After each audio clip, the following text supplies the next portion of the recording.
E aí, Tavano, estou voltando aqui em mais uma aula para a gente dar continuidade no nosso conteúdo.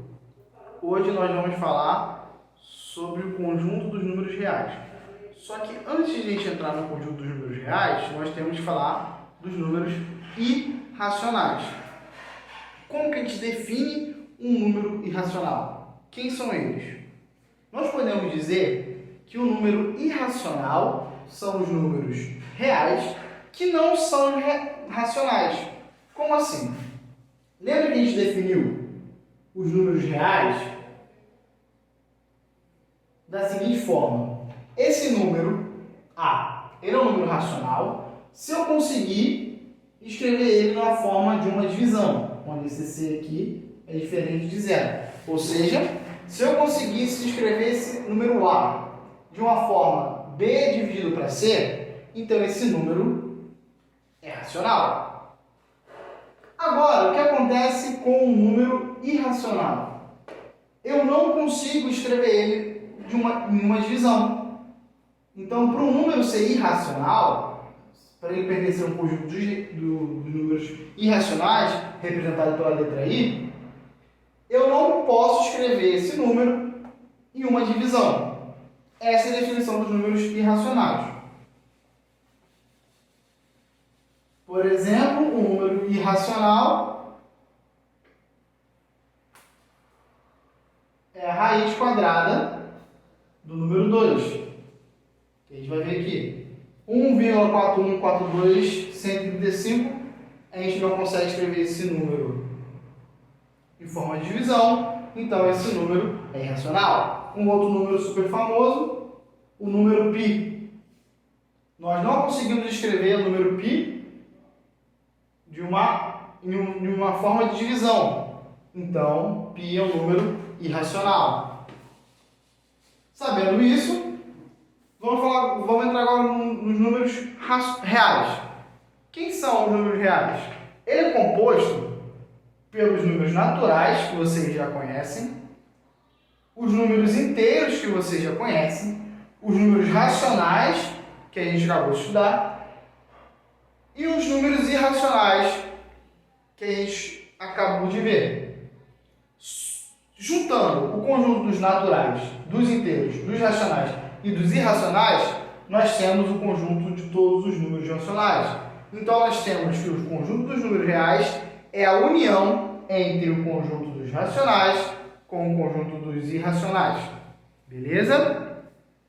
Agora, vamos ver as propriedades desse conjunto. A primeira propriedade: se o número raiz enésima de A, onde eu tenho que o índice n ele pertence aos naturais não nulos, ou seja, não pode ser o zero, e o A pertence aos naturais, não for um número inteiro, então ele vai ser o real. Por exemplo, raiz de 2. Eu tenho meu índice aqui que é 2.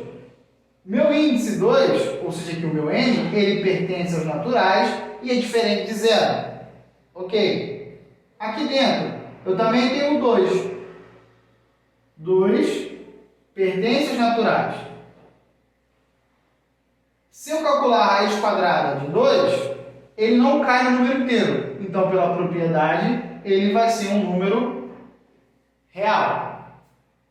Raiz quadrada de 5, a mesma coisa. Raiz quadrada, o 2, pertence aos naturais e não é nulo. Lá dentro eu tenho um número natural. A solução dessa operação não é um número inteiro e logo a raiz de 5, então é um número natural. Perdão, um número real.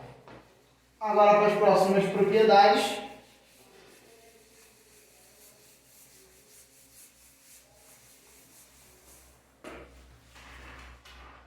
A segunda propriedade: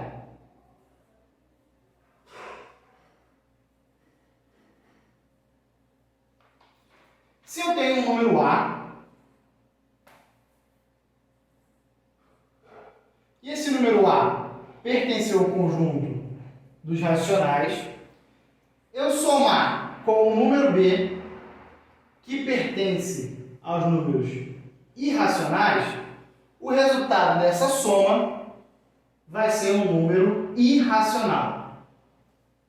Ou seja, se eu somar um número racional com um número irracional, pela propriedade, esse meu resultado vai ser um número irracional. Por exemplo, se eu quiser somar 1, que é um número racional, com o π, que nós vimos que é um número irracional, essa soma dá 4,14159,265. E esse número aqui, ele é um número irracional. As próximas propriedades vai ser igual a essa, só que mudando a operação.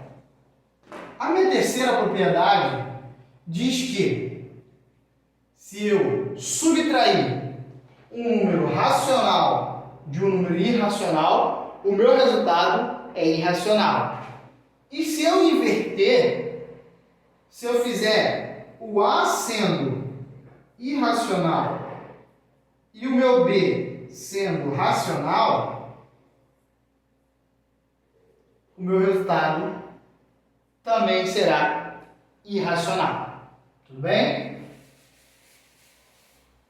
A quarta propriedade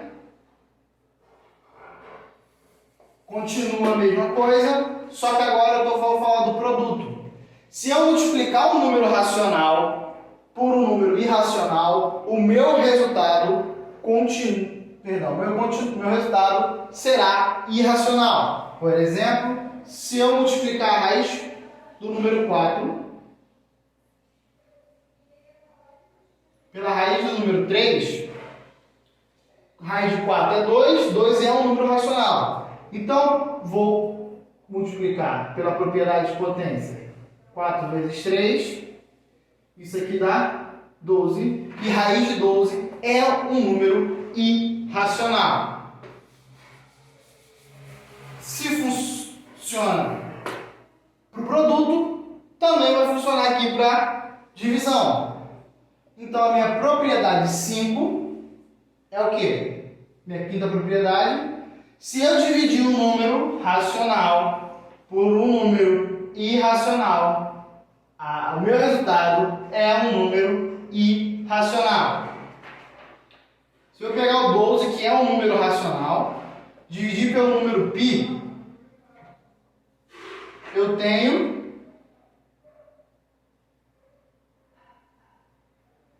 3,81971863.